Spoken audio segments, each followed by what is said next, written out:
Ada tak korang yang nak buat wifi dekat rumah gunakan SIM card cocok dalam modem, tapi tak tahu nak pakai SIM card apa? Jangan salah pilih. Bila nak pakai wifi dekat rumah guna SIM card, kena dapatkan data yang sebesar yang mungkin. Nak tengok data besar 1000 GB, boleh cek ruangan description WhatsApp saya sekarang, saya bagi detail.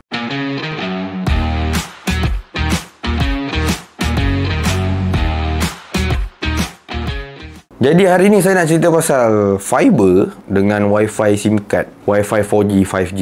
Mana satu nak pilih? Mungkin video ni agak boring. Saya tak nak keluarkan banyak grafik dekat sini. Gunakan sebagai podcast saja, dengar audio dan fokus apa yang saya cakap. Saya tak nak grafik tu grafik ni.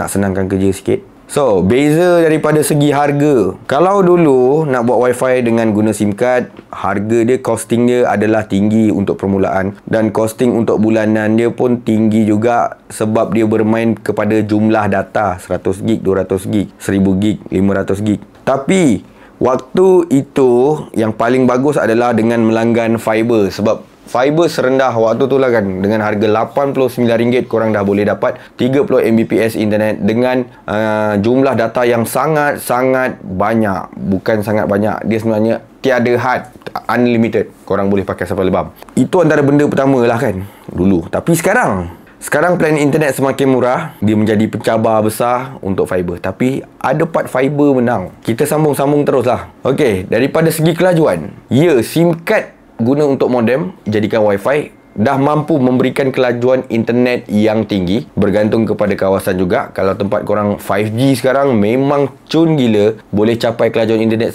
sehingga 1000 Mbps. Kalau dulu fiber menang, sekarang SIM card pun boleh menang daripada segi kelajuan. Tapi kena make sure walaupun 1000 Mbps, kelajuan dia tak boleh fix. Dia tidak stabil sebab wireless. Cellular ni dia wireless. Ada masa dia 1000, ada masa dia 600, ada masa dia 500 Mbps, ada masa dia 1000 balik.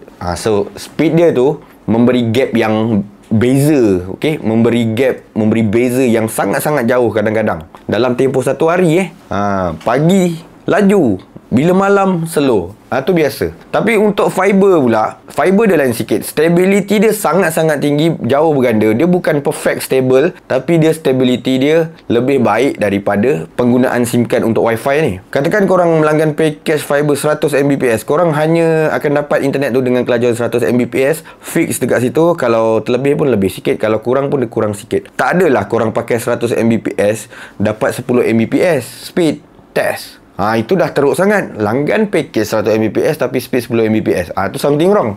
Kalau berlaku macam tu, itu memang ada masalah lah. Masalah rangkaian diorang. Jadi benda tu kena report lah dekat telco yang korang daftar. Tapi kalau dia biasa je, dia tak ada masalah apa-apa, memang speed dia dalam lingkungan 100, terlebih sikit ataupun kurang sikit. Dia tak adalah mengarut-ngarut. Kalau 100 tu mungkin kalau rendah-rendah pun dia jadi 90, 80. Tak adalah daripada 100 jadi 10. Kalau SIM card dia lain bang. Daripada 1000 Mbps korang selalu try kan, pagi malam tu boleh jadi 100 Mbps tau. Dia memang tak akan boleh dengan jumlah yang rapat. Gap dia boleh untuk besar tau. Kemudian daripada jumlah data ni yang korang kena, jangan salah anggap lah. Bila SIM card buat wifi, dia bermain kepada jumlah data. Ada certain telco dah tak bermain pada jumlah data. Ada certain telco masih bermain pada jumlah data. Maksudnya jumlah data tu adalah seperti plan ini dia bagi 4G.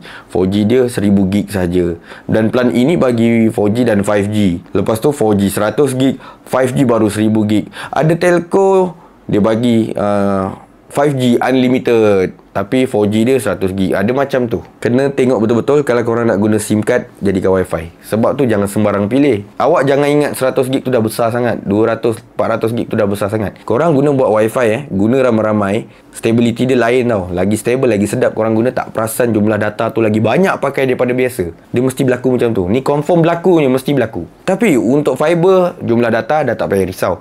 Korang pakai plan RM80 sekalipun, korang pakai plan RM400 sekalipun, dah nama fiber. Korang nak pakai 100GB boleh, korang nak pakai 10,000GB pun boleh. Dia tak ada jumlah-jumlah dia. Korang pakailah. Fiber ni dia nampak macam lebih jual kepada speed.